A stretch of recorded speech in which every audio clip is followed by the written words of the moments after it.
dueling trumpets, aren't they magnificent? And Wonderful. the music of Tommaso Albinoni, and some great recordings of his vocal music and instrumental music. We're sort of giving him a bit of a Guernsey tonight, and that was beautiful. Well deserved. He's just I hadn't realised how good he was, and it makes it all the more poignant that so much is lost. It does, indeed, it does. It's a tragic story, and it's a sort of another example of the futility and the craziness. Because it was unnecessary without going into absolutely detail. Yeah, but such life-affirming, positive music with I keep thinking of Handel's music whenever I hear this. Yeah. There's an affirming, confidence about it, isn't there? Yeah, it certainly is. In every sense, there is. Yeah. I find it thoroughly invigorating. It's great to hear. Well, look, I suppose I'll have to, at this point, I'll probably have to wind up. Sadly, the stream went down during that last little while, and I'm not sure when we lost it. Mr. HN was listening on the stream, and it suddenly went. Good evening, Mr. HN. Yes, if you're still listening, but unfortunately, the computer went for an update. Thank you for listening. Hope you're enjoying. I'm sure you would be. Yeah.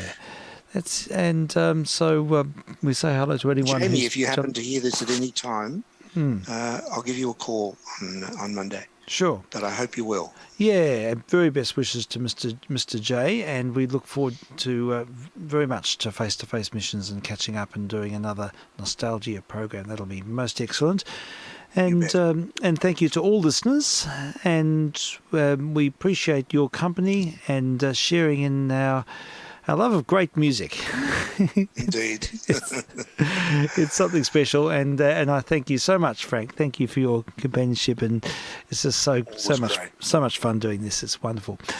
All right. I love it as well. Yeah. So thank you. All right. All good. Now, I've got to tell you before we go. I've just remembered there was an item on I think it was on the news this morning that said that research there was a big research effort put into measuring people's rate of recovery from heart surgery. Yes.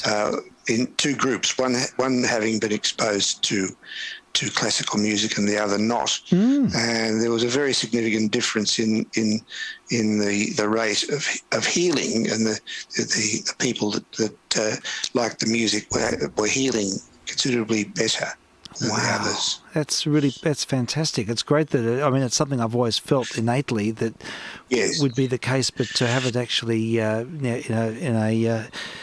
a scientific test is it sounds like it's a really interesting conclusion. Wow, that's very positive. You can tell the therapeutic. If you're feeling crook or if you're in hospital recovering. I've had that experience. I guess we both have. Yes. You can sort of feel it doing you good. Oh yeah, absolutely. Well, you inhabit the space. It draws you into another world, and you're not in the in the zone of catastrophizing or feeling bad, or it's a great mood lifter in every realm of life, really, and for mental health as well. Absolutely. I tell you what, the listening to lots of music has been the one thing that's got me through all these lockdowns. Yeah, I believe it. Yeah, it's done a lot for me too. I tell you that. Yeah, it makes a difference, doesn't it? Well, look, this next piece is possibly one of the most beautiful things I've ever heard. I don't think, I've listened to many versions, and this is the one I keep coming back to. It's the one with Claudio Scimoni and the Isolistini and Venetti. It's recording made in the 60s. Yes. Do you know who's playing oboe? Oh, look, it's on the list. I don't know. Don't worry. I should know. No, don't worry. Not Heinz Holliger. No, it's not. I don't think it is. Now, I struggled to find this recording, and it doesn't give me any... Pierre Perlot. Okay. Yeah, Pierre Perlot is the name of the oboe player, and it's Claudio Scimoni. It's a recording made in the 60s. It's the one that I grew up with, and all the others are beautiful, but this one is something about exactly the right tempo. Okay. It's the tempo that works. This is what they did in the 60s and 70s. They got tempo right in baroque music. I agree with you. Yeah, they did.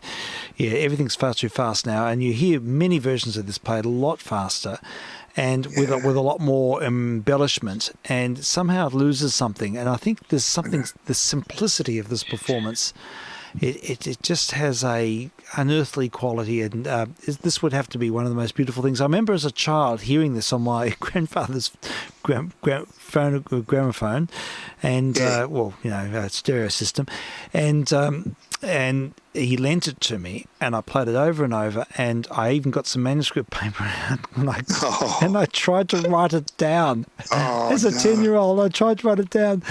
I remember writing albinating on the top of the page in my juvenile writing, and I tried to copy this piece down because I just wanted to own it. I wanted it to be... Yes, I wanted to connect with it. And this is a long time before I learned any instruments. So, it's That's a piece. Amazing. Well, I didn't succeed. I only just got a couple of bars. But you had an understanding of music notation. Well, very basic. I mean, I think I had some theory lessons. Now, it was early. I was young, but it was, it's just a kid's scribble, really. Great memory. But it is it's a strong memory, and this piece has always just really done it for me. So this is on my top of my bucket list. It's well up on mine too. I've always loved it. Yeah, it's a beautiful piece. All right, we'll let this wind the program, and thank you, Frank. We look forward to your company tomorrow. And and very good wishes to all the listeners, and we'll speak again soon.